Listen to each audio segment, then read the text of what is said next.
Hi and welcome back to Cut the Crackle. Today we're going to be taking a look at the Boba Fett buildable figure I picked up in my New Year haul. If you haven't already, be sure to check out that video to see what else I got. I've wanted this figure ever since it was announced. Boba Fett, I think, is one of the coolest looking characters in the entire Star Wars universe. I know what you're going to say, it's pronounced Boba Fett, not Boba Fett. Meh. I've always said Bubba. Everyone I know has always said Bubba. Plus, here in the UK, Bo is slang for body odour, so it sounds kinda silly. Anyway, I digress. Let's take a look inside. And here is the legendary bounty hunter all built up. I think he looks stunning. I really do. This figure is a strong contender to General Grievous' crown of best buildable figure. It's pretty close. The detail, the colour, the moulding. This is a beautiful figure. As standard with these figures, you do get a lot of articulation. That's kind of their bag. This, of course, is possible through the abundant use of ball joints. I think this one is a little easier to position or pose than the Chewbacca figure, but you do have some of the same issues with having to adjust and readjust limbs and body parts. Patience is the key when posing these guys, I find. Stay.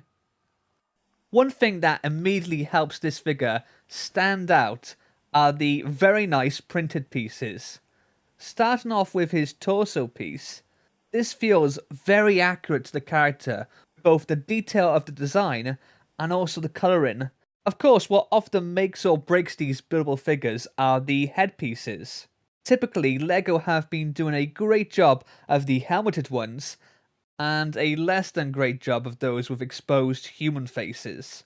Here, as is expected, Boba's helmet looks fantastic, but it really does actually exceed my expectations.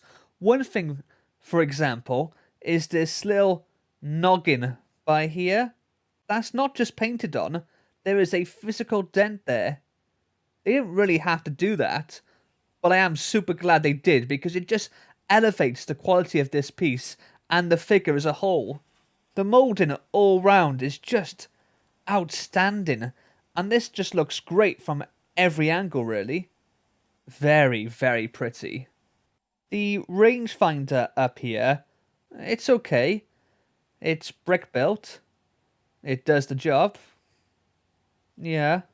On the legs we have a pair of other printed pieces. The kneecap and the shin, both printed very nicely. The piece for the other leg has a completely different print. These are uniquely printed pieces for each leg. Again, LEGO didn't have to do that. It certainly makes the figure a lot more accurate, but they could have easily just created a print that was generic enough to be repeated for both legs. The last printed piece for this figure is this blast plate on the shoulder with the Mandalorian skull symbol.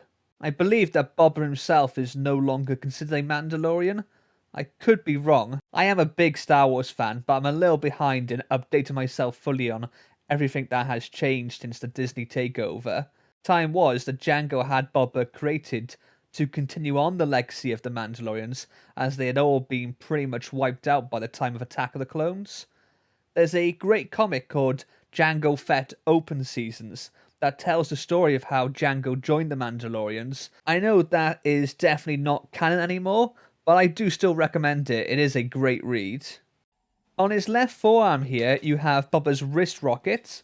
This is pretty well done. Quite simply just a black arrow piece attached with a couple of claw pieces. It's perhaps a little bulky, but I think you get what they were trying to recreate there from Return of the Jedi. Let's just move him around a bit. Lift this arm out of the way. And you can see he has these neat little pouches here. Very simple build, but they look good. And he has one on either side that just help to pad out the waist section and make the hips look visually more interesting. Here we have LEGO's attempt at recreating Bubba's iconic Carbine Rifle. It's another missile shooter and has a spare one attached here. To fire, you have this corner piece and you just pull that back. I really am not a fan of the rifle stock here. This is where the design falls apart for me. A stock is supposed to rest up on the shoulder, between the arm and the chest, and there's just no way you're going to ever be able to get this up there. Let's move his cape out of the way and show you his jetpack. I should say this cape is actually made up of a nice, almost felt-like material. Not sure if that's been used before. Now the jetpack itself, I am undecided about. I really like the contrasting colours they've used. The colours on all of this figure are just amazingly striking. It was an interesting thing to put together, but does it actually look like Boba Fett's jetpack? I don't think it does.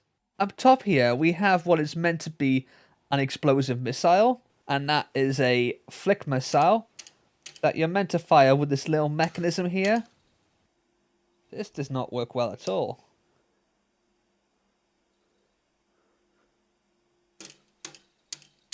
Amazing. Overall, I think this is a great figure. It is just gorgeous to me. There are a few flaws with his rifle and jetpack. I don't think much of the play features, but overall, it is a real beauty. Those are my thoughts. What do you think of this Boba Fett? Let me know in the comments below, and don't forget to like and subscribe. I'll see you next time. Laters.